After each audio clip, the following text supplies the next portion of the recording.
அமெரிக்க அதிபர் தேர்தலில் இருந்து ஜோ பைடன் விலகிய நிலையில் அவருக்கு மாற்றாக துணை அதிபர் கமலா ஹாரிஸ் அதிபர் வேட்பாளராக அறிவிக்கப்பட்டுள்ளார்.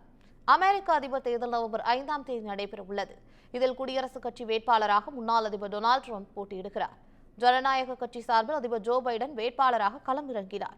81 வயதாகும் ஜோ பைடன் மீண்டும் அதிபர் பதவிக்கு போட்டியிடுவதை பலரும் விமர்சித்தனர்.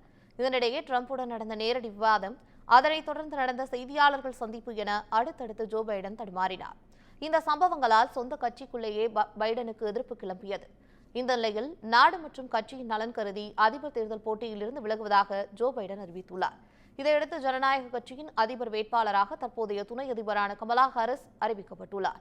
இந்நிலையில் ஜோ பைடன் முடிவுக்கு அமெரிக்க தலைவர்கள் மற்றும் உலக தலைவர்கள் வரவேற்பு தெரிவித்துள்ளனர்.